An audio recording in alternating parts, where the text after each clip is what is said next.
विजयदशमी के दिन समर्पित की गई शमी का एक पत्ता, महादेव को अगर एक शमी का पत्ता विजयदशमी के दिन समर्पित कर दिया जाता है तो जिंदगी में कभी वैभव और धन की कमी नहीं आती। उसी तरह इस हृदय को शिव तत्व में समाहित कर कर रखना। समाहित शिव कथा कह रही है महाराज। वर्तंतु ने एक शमी पत्र से जीवन का एक आनंद बता दिया।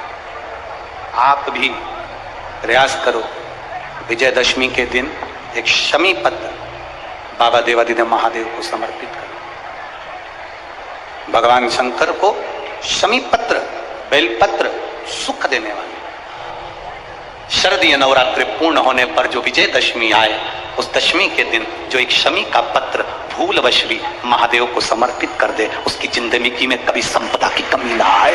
एक शमी का पत्र, एक शमी का पत्ता 14 करोड़ सोने की मुद्रा से प्रबल हो जाता है। एक शमी का पत्र। आज भी कई जगह पर विजयदशमी के दिन, कई स्थानों पर विजयदशमी के दिन शमी के पत्ते का लेन देन होता है। शमी के यहाँ होता है कि नहीं होता हमको स्मरण नहीं है, महाराष्ट्र में तो, पर कई जगह होता है। यहाँ पर भी शमी का जो पत्र होता है विजयदशमी के दिन लोग देकर उसको प्रणाम करते हैं, माता पिता को नमन करते हैं। क्यों? आप अपने बच्चे और आपसे पूछेंगे, आपकी औलाद आपसे पूछेगी, आपके आने वाली पीढ़ी आपसे पूछेगी, माँ ये कौन सा नाटक बनाकर रखा है तुम लोगों ने? शमी का पत्ता दे, शमी का पत्ता ले, मिलने जाओ तो शमी का पत्ता। शमी का पत्ता क्यों लिया दिया जाता है?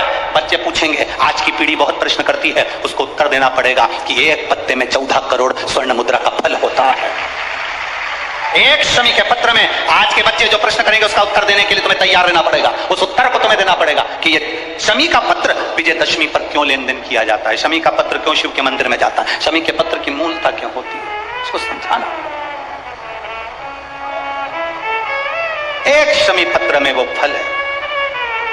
और केवल यही नहीं, शमी के वृक्ष के नीचे, बेलपत्री के वृक्ष के नीचे अगर भूल से भी बच्चा, बूढ़ा, कोई व्यक्ति एक पार्थिव शिवलिंग का निर्माण कर लेता है, भूलवश भी उस पे जल समर्पित कर देता है, भूलवश भी उसके भाव से पुष्प या शमी पत्र या बेलपत्र भी चढ़ा देता है, तो वो इस संसार में कहीं ना कहीं सुख भोगता ही है, उसके जीवन में दुख नहीं। शरद पूर्णिमा से लेकर कार्तिक की जो पूर्णिमा है, उस बीच में कार्तिक महीने की जब शिवरात्रि आए या प्रदोष व्रत आए, थोड़ा ध्यान देना। ये उन लोगों के लिए है जो 1 रुपये कमाते हैं, सवाया खर्च होता है, घर में जिनकी संपदा जुड़ती नहीं, बीमारियों में पैसा ज्यादा जाता हो, या कहीं ना कहीं तकलीफ अपनी जिंदगी में आती है, उसके लिए शिव आराधना कार्तिक महीने की थोड़ा ध्यान से श्रवण। कार्तिक के महीने में पूर्णिमा से पूर्णिमा के बीच में जो सोमवार पड़े, प्रदोष पड़े, शिवरात्रि पड़े, प्रयास करना। अगर बहुत कष्ट की जिंदगी चल रही हो तो शिवरात्रि, प्रदोष और जितने सोमवार पड़ रहे हो कार्तिक में 4-5 जो सोमवार पड़े, उसमें एक बेलपत्र अशोक सुंदरी वाली जगह पर और शमी पत्र देवादिदेव महादेव के ऊपर, ये 2 जगह पर अवश्य चढ़ा।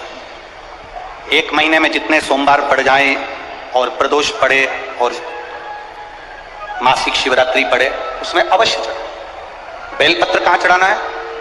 जम के बोलो जरा। अशोक सुंदरी की जगह। और शमी पत्र कहां चढ़ाना है? देवादिदेव महादेव के। एक बार चढ़ाकर देखो, आपके जीवन का जो आनंद है, जो अपने हृदय की कामनाएं हैं, अपने हृदय के भाव हैं, कार्तिक का जो महीना है भगवान षडानंद कार्तिकेय जी के लिए मूल है। इस षडानंद कार्तिकेय जी ने जब तारकासुर का संहार किया था,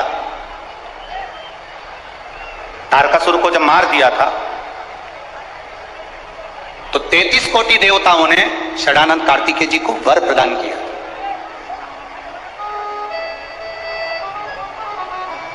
कार्तिकेय जी को वर प्राप्त हुआ। लक्ष्मी जी ने और भगवान नारायण ने षडानंद कार्तिकेय जी से कहा हे स्कंद देव, हे कार्तिक, कार्तिक के महीने में जो दीप दान करता है उसके घर में कभी संपदा की कमी नहीं आती है। कार्तिक महीने के दीपदान की महत्वता जैसे ही लक्ष्मी और नारायण ने कही, तब ब्रह्मदेव प्रकट हुए और देवादिदेव महादेव प्रकट हुए मां पार्वती के साथ में, और ब्रह्मा जी प्रकट हुए मां ब्रह्माणी के साथ में। उन्होंने वर प्रदान कर दिया, षडानन कार्तिके भूलवश भी अगर कोई बेलपत्र और शमी पत्र दोनों एक साथ आपकी बहन अशोक सुंदरी और आपके पिता देवादिदेव महादेव को शमी पत्र जो समर्पित कर देगा, षडानन कार्तिके, इस कार्तिक के महीने में देवादिदेव महादेव कहते हैं उसके यहां कुबेर का भंडार शिव भर दे। ये जो बेलपत्र है ये आप समर्पित करेंगे अशोक सुंदरी वाली जगह पर। कहां समर्पित करेंगे? अशोक सुंदरी की जगह पर। और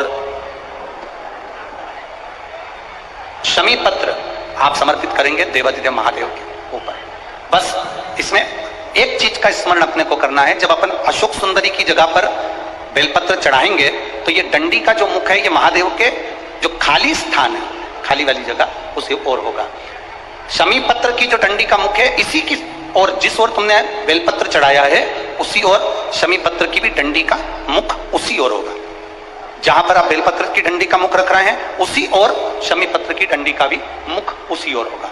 तो देवादिदेव महादेव, भगवान शंकर, मां जगत जननी जगदम्बा, श्री ब्रह्मदेव, ब्रह्माणी, षडानंद कार्तिकेय को वर प्रदान कर दो। संसार में दो चीजें दो लोगों से नहीं पूछी जाती है। पूरे संसार में दो चीजें दो लोगों से नहीं पूछी जाती है। एक, स्त्री से उसकी आयु नहीं पूछी जाती है। बोलो सही है कि गलत है? संसार में दो चीजें दो लोगों से नहीं पूछी जाती है। एक, स्त्री से उसकी आयु नहीं पूछी जाती है, और दूसरा, पुरुष से उसकी आय नहीं पूछी जाती है। स्त्री से आयु नहीं पूछी, पुरुष से आय नहीं पूछी। क्यों नहीं पूछना चाहिए? क्योंकि स्त्री से आयु इसलिए नहीं पूछते क्योंकि स्त्री अपने लिए कभी नहीं जीती, स्त्री हमेशा दूसरों के लिए जीती। और पुरुष से उसकी आय नहीं पूछते। क्यों नहीं पूछते? क्योंकि पुरुष अपने लिए नहीं कमाता, हमेशा दूसरों के लिए कमाता है, इसलिए इन दोनों से नहीं पूछा जाता। स्त्री से उसकी आयु, कन्याओं का भोजन कराओ या नवमी के दिन कन्याओं का भोजन कराओ, पर देवी भागवत तो कहती है, देवी भागवत तो वर्णन करती है कि पहले नवरात्रे से लेकर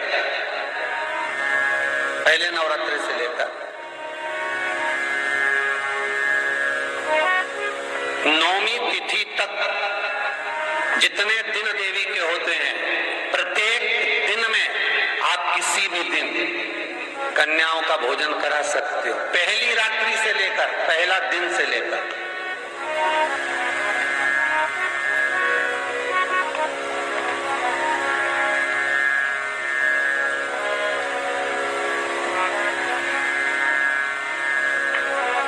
नवरात्रि मालूम है कब से लगती है? आप लोगों को ज्ञात होगा ना, नवरात्रि कब से लगती है? अमावस्या से कि एकम से? अरे जितने लोग सुन रहे जरा बोलो तो भाव से। अमावस्या से लगती है कि एकम से लगती है? तो सब लोग कहेंगे महाराज जी पड़वा से लगती है, एकम से। पर देवी भागवत कहती है अगर एकम से लगी तो नवरात्रि पूर्ण कैसे हुई?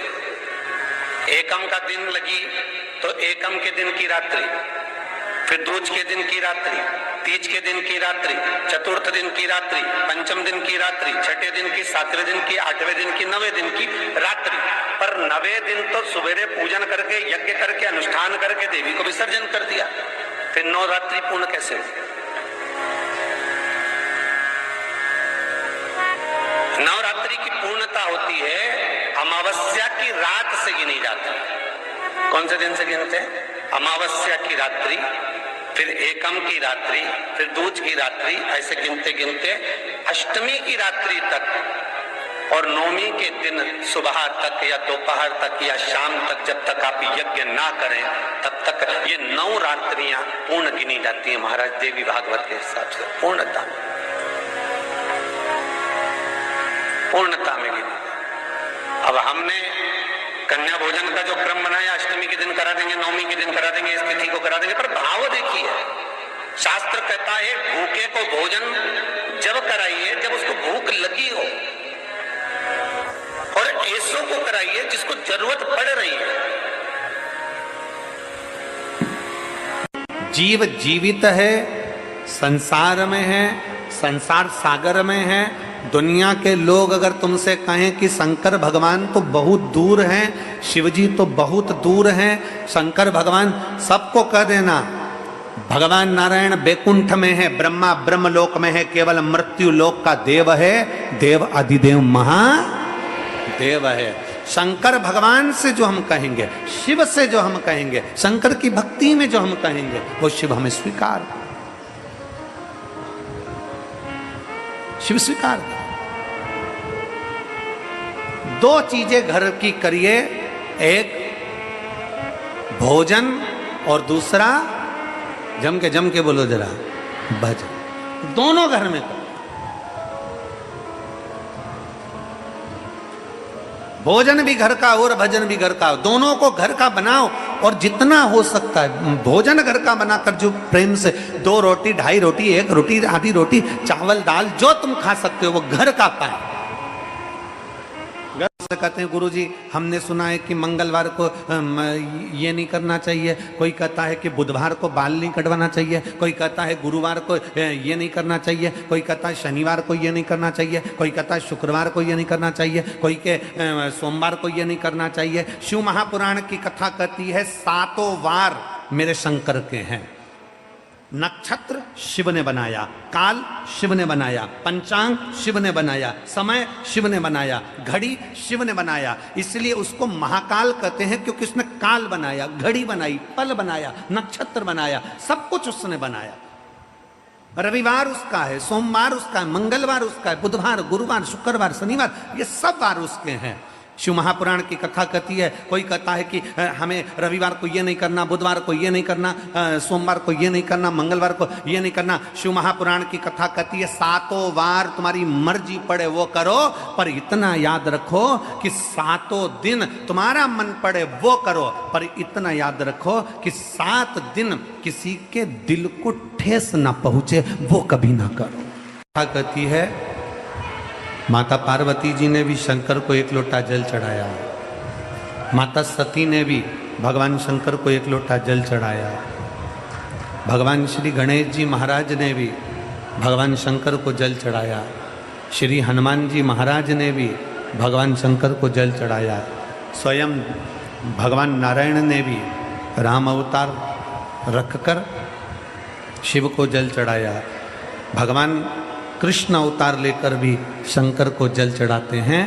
शिव महापुराण की कथा कहती है जब नारायण ने भगवान शंकर को जल चढ़ाया, ब्रह्मा जी ने भगवान शंकर को जल चढ़ाया, इंद्र ने भगवान शंकर को जल चढ़ाया, 33 कोटि देवताओं ने भगवान शंकर को जल चढ़ाया। जब सबने जल चढ़ाकर अपनी मन की कामना पूरी कर ली, अपनी मनवांछित फल प्राप्त कर लिया, तो फिर मनुष्य क्यों भटके, वो भी शंकर को जल चढ़ाए और अपनी मनोकामना पूर्ण कर ले। क्यों भटके, किस लिए भटके?